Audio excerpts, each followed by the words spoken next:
दर्शकगण, श्रोतागण, भाई और बहनों, मातृशक्ति को नमन।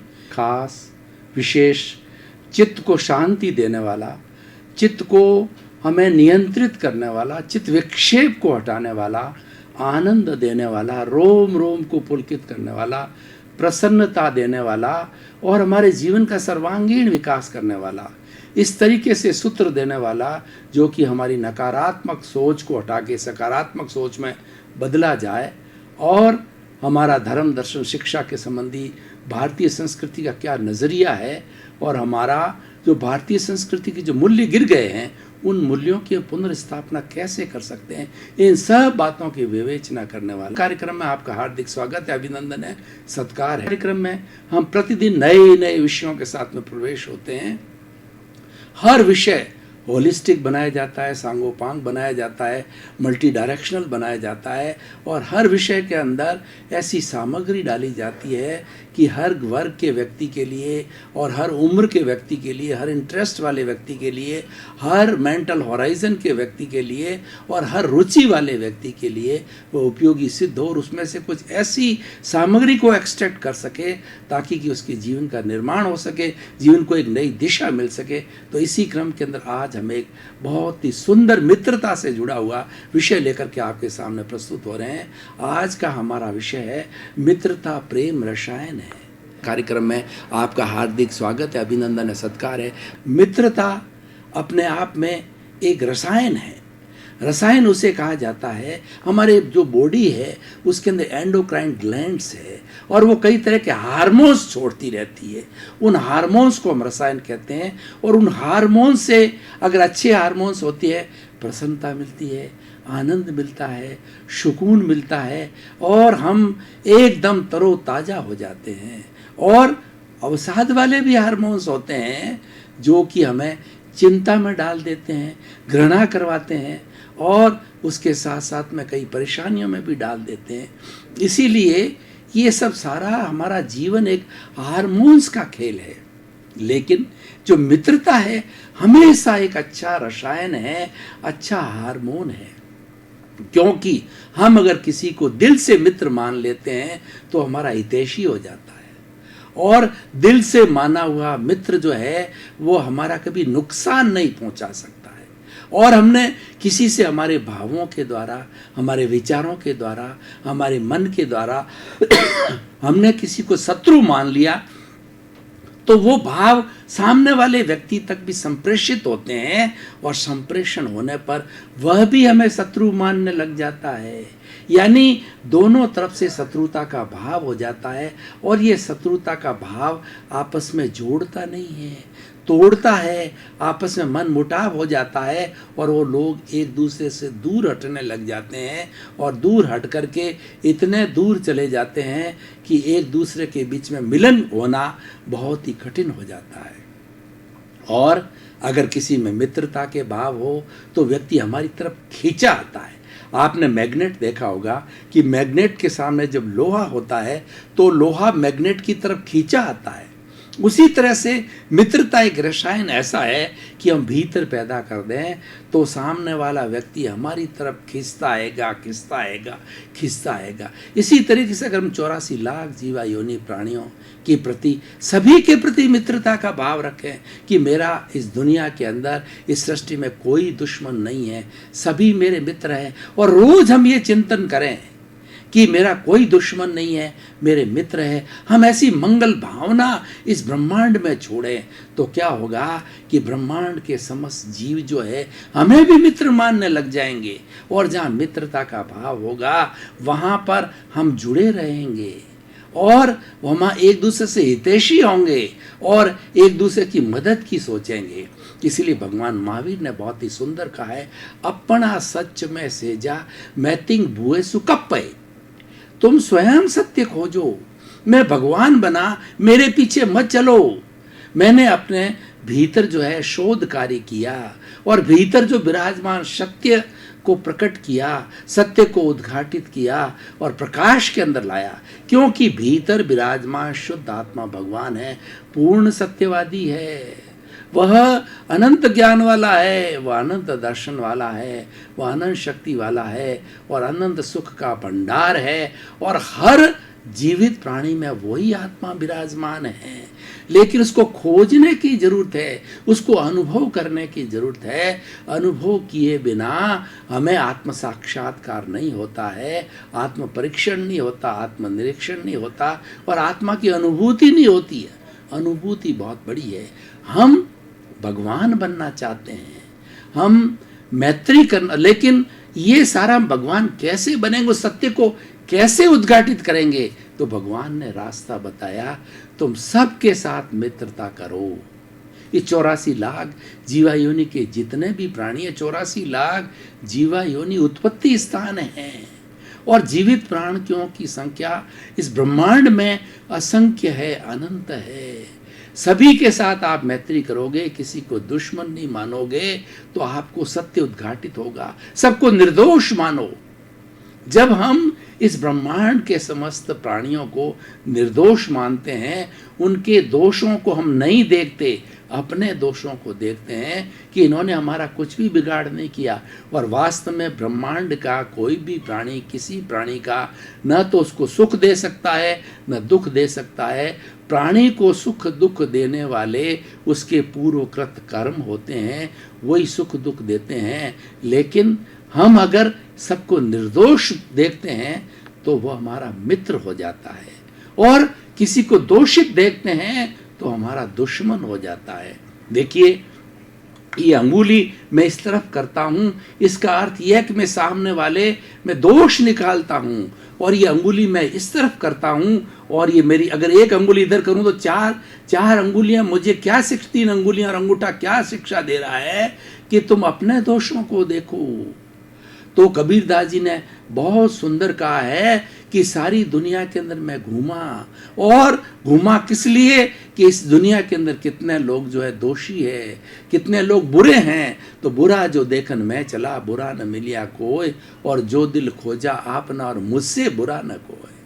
जब हम इस पॉलिसी से चलते हैं, हम स्वयं के दोष देखते हैं, दूसरे को निर्दोष देखते हैं, तो निर्दोष देखने से वो हमारा मित्र हो जाता है। और ये मित्रता का भाव है, ये बहुत बड़ा रसायन है, ये बहुत बड़ा चेंज लाता है। ये व्यक्ति को व्यक्ति से जोड़ता है, व्यक्ति के बीच में प्रेम पैदा करता है। और इस ब्रह्मांड का हर व्यक्ति अगर मित्रता का रसायन रखे, मित्रता का भाव रखे, तो कोई किसी से दुश्मन नहीं हो सकता है। और दुश्मन होने से ही एक दूसरे का हित करता है।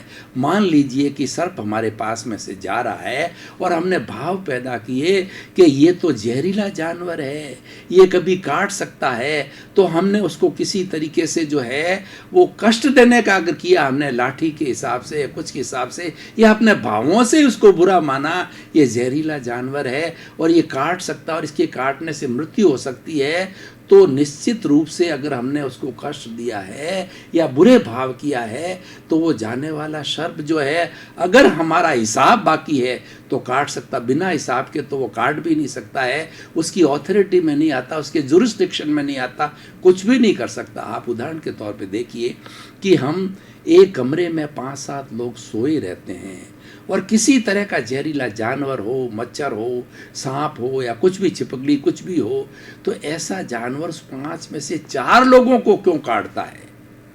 ये बड़ा एक साइंटिफिक जो है उदाहरण है कि उन 5 लोगों में से 4 को नहीं काटता और 1 को क्यों काटता है। तो इसका कारण ये है कि उस एक के साथ पे उसका पूर्व जन्म का कुछ हिसाब है, उस हिसाब को वो क्लियर करने के लिए उसके पास आएगा। अगर आपके जीवन के अंदर कोई हिसाब बाकी नहीं है, कोई डेबिट क्रेडिट नहीं है, तो इस दुनिया में, ब्रह्मांड में कितने असंख्य जीव है, अनंत जीव है, सारे जीव हमारे संपर्क में कहाँ आते हैं? हम अपने परिवार में जीते हैं तो अपने बच्चे हैं, बीवी है, या उनके नज़दीकी जो प्राणी हैं, उनके साथ ही हम जीवन यापन करते हैं, और बाकी लोगों के साथ हम जीवन यापन थोड़े ही करते हैं। हम तो कभी कभार उनसे मिल लेते हैं, या हमारा बिजनेस ट्रांजैक्शन होता है, या हमारा कोई भी एक दूसरे से कार्य होता, शॉर्ट टर्म होता है। लेकिन फैमिली के मेंबर्स के साथ के अंदर हम लंबे समय तक जीते हैं, 50 साल, 70 साल, 80 साल। वो कारण क्या है? वो पार्टियां हैं, वो बड़ी बड़ी पार्टियां हैं। आपने कभी बिजनेस किया होता है तो उसके अंदर पार्टी होती है, एक देने वाली पार्टी होती है, एक लेने वाली पार्टी। मान लो हम रॉ मटेरियल परचेज करते हैं तो हम परचेजर हो गए, और सामने वाला सेलर हो गया, दोनों पार्टी हो गई है। तो वो जब मैंने कोई भी माल परचेज किया तो उसने मेरा डेबिट किया, और जब मैंने उसको चेक वापस दिया तो उसने क्रेडिट किया, और ये हिसाब हमारा लेन देन चलता रहता है, वो पार्टियाँ बन जाती है। उसी तरीके से हमारे जीवन के अंदर हमारा बेटा आता है, पत्नी आती है, अगर उनको सुख दिया होता है पूर्व जन्म के अंदर तो हमारी वो सेवा करने आते हैं।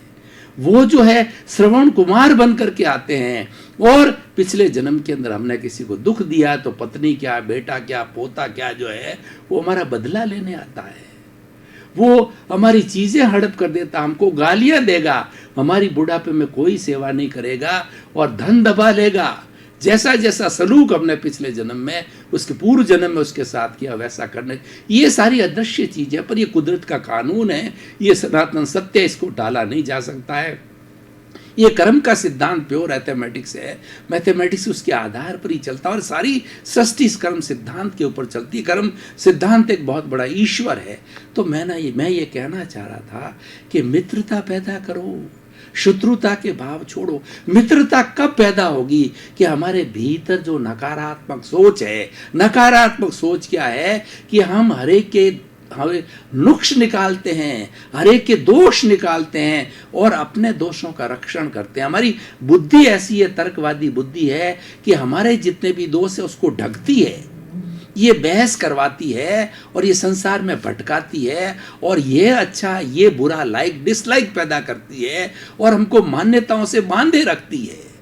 तो ये बुद्धि सारा कार्य करती है। तो बुद्धि जो प्रियता अप्रियता करने से ये नेगेटिव थॉट्स हमारे भीतर खड़े करवाने वाली बुद्धि, इसको जो है वो कुबुद्धि कहा जाता है। हमें कुबुद्धि की, बुद्धि अच्छी है लेकिन कुबुद्धि अच्छी नहीं है, वह सुबुद्धि अच्छी। जब हमारी कुबुद्धि खड़ी हो जावे, यानी नेगेटिव थॉट्स आ जावे, हम दूसरे के दोष निकालने चालू करें, तो हमारे भीतर के अंदर बुद्धि के ऊपर एक कंट्रोलिंग पावर है जो कि हमारी आत्मा की प्रतिनिधि, जिसको प्रज्ञा कहते हैं। बुद्धि को अज्ञा कहा जाता है और उसको प्रज्ञा कहा जाता है। वो प्रज्ञा अगर हमारी जागृति है तो प्रज्ञा जो है, आत्मा हमारा भीतर विराजमान शुद्ध आत्मा भगवान हमारी मदद करता है और उस प्रज्ञा को तुरंत भेजता है। वो प्रज्ञा अज्ञा को समझाती है कि तुम ये गलत कार्य करते हो, सही रास्ते पे आओ, किसी के दोष मत देखो, उसका क्या दोष है, ये तो तुम्हारा लेन देन है, तुम्हारा हिसाब है, वो तो निमित्त है तुम्हारा, और ये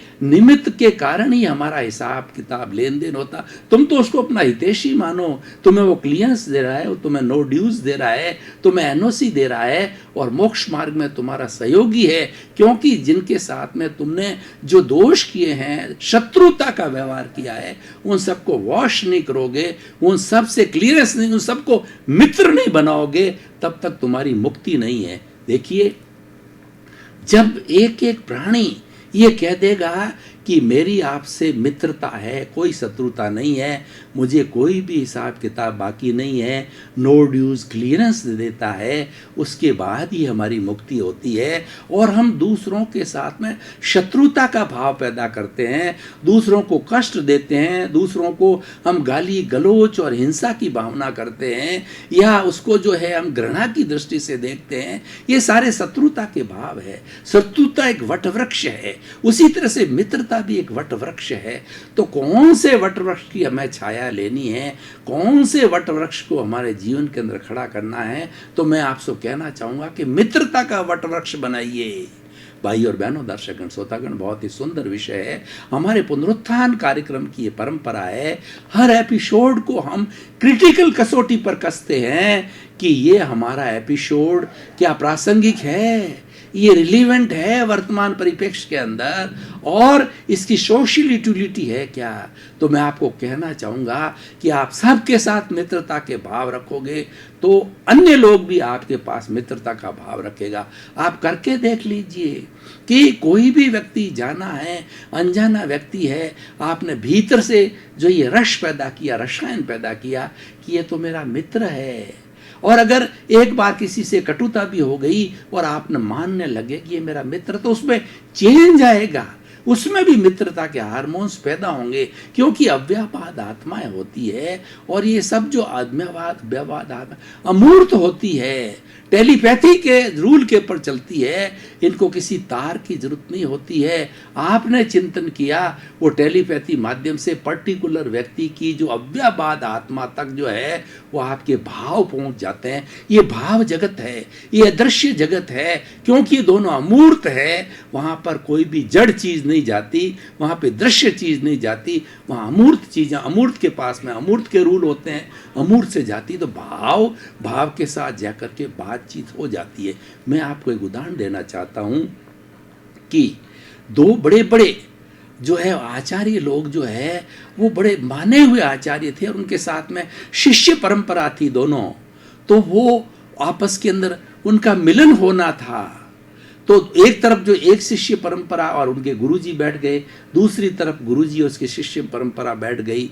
तो उन शिष्यों ने यह सोचा होगा कि इनका जो उनका जो है वो तात्विक जो है विचारधारा चलेगी, प्रश्नोत्तरी होगी, एक दूसरे का उत्तर दिया जाएगा, एक दूसरे का समर्थन होगा और सत्संग होगी। लेकिन दोनों आचार्य पहुंचे हुए थे, वो अव्यापाद आत्माएं थे, ज्ञानी पुरुष थे। वो दोनों बैठ गए, दोनों मौन रहे, और मौन अवस्था के अंदर उन्होंने लंबे समय तक भावों से वार्तालाप किया, और वो संतुष्ट हो गए और दोनों आचार्य चले गए। दोनों की ऋषि परंपरा जो पीछे जो अपनी शिष्य परंपरा वो भी चली गई। शिष्यों ने पूछा कि आप इतने लंबे समय तक बैठे रहे और दोनों में से कोई एक शब्द भी नहीं बोला, इसका क्या राज है? तो उन्होंने बताया, हमने भावों से वार्तालाप किया, उनके भाव मेरे पास आए, मेरे भाव उनके पास में चले गए, और हम एक दूसरे से समर्थित हो गए। हमने एक दूसरे से मित्रता के भाव रखे, एक दूसरे से जो है हमने चाहत के भाव रखे, हम पक्के मित्र बन गए, और पक्के मित्र होकर के और हम प्रसन्न हो गए, तृप्त हो गए, और हम एक दूसरे से वो चले आए, और हमारी वार्ता बहुत ही अच्छी वार्ता रही। भाई और बहनों, दर्शकगण, श्रोतागण, तो मैं आपको कहना चाहूँगा कि आप भीतर क्या सोचते हैं, 24 घंटे आपके दिमाग में क्या चल रहा है। दर्शकगण, श्रोतागण, भाई और बहनों, आपका बहुत बहुत धन्यवाद, आपके प्रति आभार। आप प्रतिदिन कार्यक्रम देख रहे हो, तो हम आपसे निवेदन करते हैं, आप लोगों को प्रमोट कीजिए कि कार्यक्रम में बहुत अच्छी अच्छी बातें, अच्छे अच्छे सूत्र बताए जाते हैं, हमारे इस जीवन के सूत्र बनाए जाते हैं, पारलौकिक सूत्र बताए जाते हैं, हमारा जीवन किस तरह से सर्वांगीण हो और मनुष्य जीवन की सार्थकता कैसे बने, ऐसे विषयों के ऊपर रोज प्रवचन किया जाता है। तो आप हमारे साथ जुड़े रहिए, क्योंकि इससे आपको बहुत बड़ी शिक्षा होगी, आपके जीवन की दिशा बदल जाएगी। आप दिशा बदल दीजिए, दशा बदल जाएगी, आपके नकारात्मक सोच सकारात्मक सोच में बदल जाएगी। इसी क्रम में आपका जीवन आनंदमय हो, मंगलमय हो, धर्ममय हो, सुखमय हो, प्रेममय हो, और आप शतायु होकर के जो है अपने समाज की खूब सेवा करें। आपके प्रति मंगल भाव।